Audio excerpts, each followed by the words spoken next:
have a lot of memories from when I was a child. One that's always stuck out to me though was when I was about 10 years old and I was in school and I struggled. And I didn't struggle with English, math, or science. I struggled holding still. And I would try to listen and focus and process ideas, but I couldn't help myself. And to be honest, I would sit there and then I would just start tapping. And the students in the class would look at me and they'd say, "Hey, stop tapping." A lot of the time, I didn't even realize I was doing it.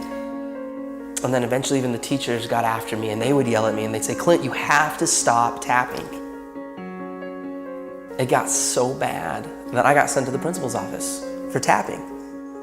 And he said to me, "Okay, maybe when you go back to class, just try sitting on your hands." And so I did. I went back to class, and when I felt myself starting to tap, I did this. I sat on my hands. And that worked for about 5 seconds. One time I was tapping in class, and my teacher, Mr. Jensen, he looked at me and he yelled. And he said, "Clint, stay after class." And I thought to myself, this is it. I am done.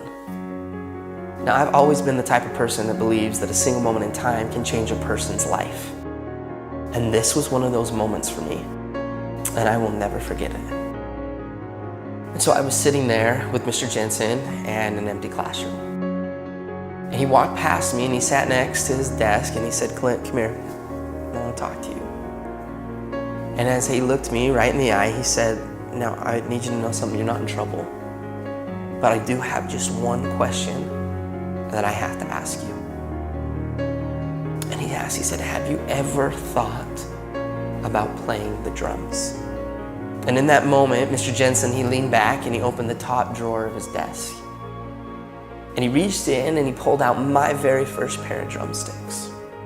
And he held them in his hands and he looked at me and he said, "Hey, Clint, you're not a problem. I think you're a drummer."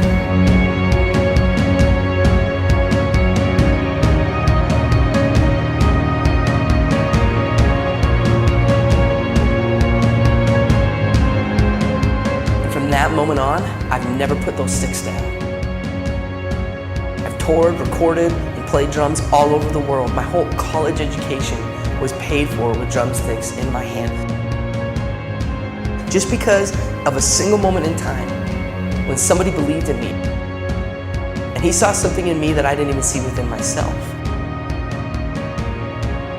And from that moment, I learned that there's a difference between being the best in the world and being the best for the world.